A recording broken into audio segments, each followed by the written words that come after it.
प्रधानमंत्री का गोरखपुर दौरा। एयरपोर्ट से सड़क मार्ग द्वारा पहुंचे गीता प्रेस।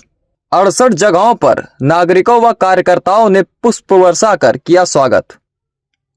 पीएम मोदी ने भी हाथ हिलाकर आभार किया प्रकट। प्रधानमंत्री को अपने बीच देखकर लोग अभिभूत हो गए।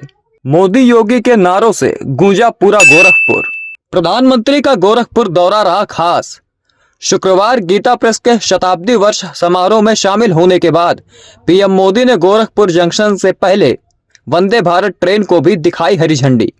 यह ट्रेन गोरखपुर से चलकर अयोध्या होते हुए लखनऊ तक का सफर तय करेगी। गोरखपुर समेत आसपास के रेल यात्रियों को प्रधानमंत्री मोदी ने दी सौगात। गीता प्रेस की शताब्दी वर्ष समारोह में जनता को संबोधित करते हुए मोदी ने कहा, गीता प्रेस विश्व का इकलौता प्रेस है जो सिर्फ संस्था मात्र नहीं है बल्कि एक जीवंत आत्मा है।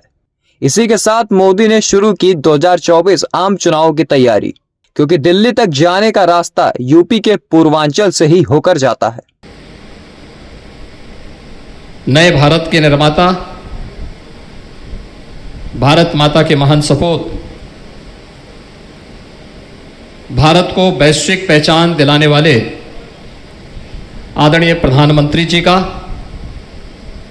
महायोगी बाबा गोरक्षनाथ की इस पावन धरा पर गीता प्रेस के शताब्दी महोत्सव के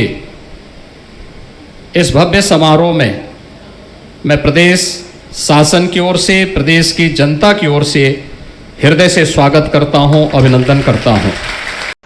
संतों की तपस्या कभी निष्फल नहीं होती, उनके संकल्प कभी शून्य नहीं होते। इन्हीं संकल्पों का परिणाम है कि आज हमारा भारत सफलता के नित्य नए आयाम स्थापित कर रहा है।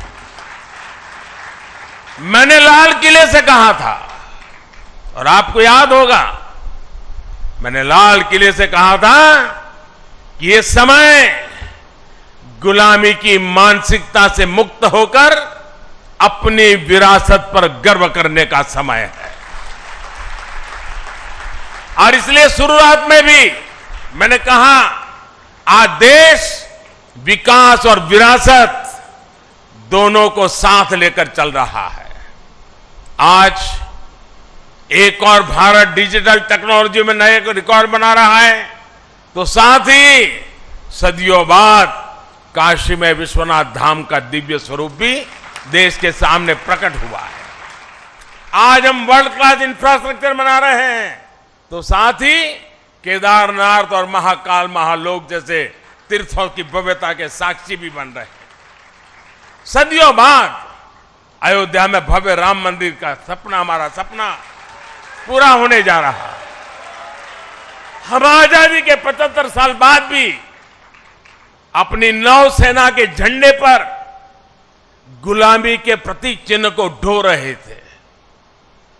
हम राजधानी दिल्ली में भारतीय संसद के बगल में अंग्रेजी परंपराओं पर चल रहे थे। हमने पूरे आत्मविश्वास के साथ इन्हें बदलने का काम किया है।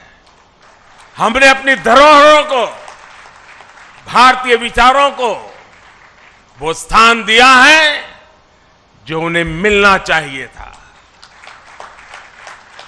इसलिए अब भारत की नौसेना के झंडे पर छत्रपति शिवाजी महाराज के समय का निशान दिखाई दे रहा है।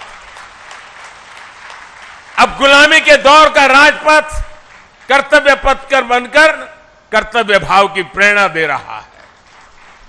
आज देश की जनजातीय परंपरा का सम्मान करने के लिए देश भर में जनजातीय स्वतंत्रता सेनानी म्यूजियम बनाए जा रहे हैं। हमारी जो पवित्र प्राचीन मूर्तियां चोरी करके देश के बाहर भेज दी गई थी, वो भी अब वापस हमारे मंदिरों में आ रही है। जिस विकसित और आध्यात्मिक भारत का विचार हमारे मनीषियों ने हमें दिया है, आज हम उसे सार्थक होता हुआ देख रहे हैं। मुझे विश्वास है हमारे संतों, ऋषियों, मुनियों, उनकी आध्यात्मिक साधना भारत के सर्वांगीण विकास को ऐसे ही ऊर्जा देती रहेगी। हम एक नए भारत का निर्माण करेंगे और विश्व कल्याण की अपनी भावना को सफल बनाएंगे।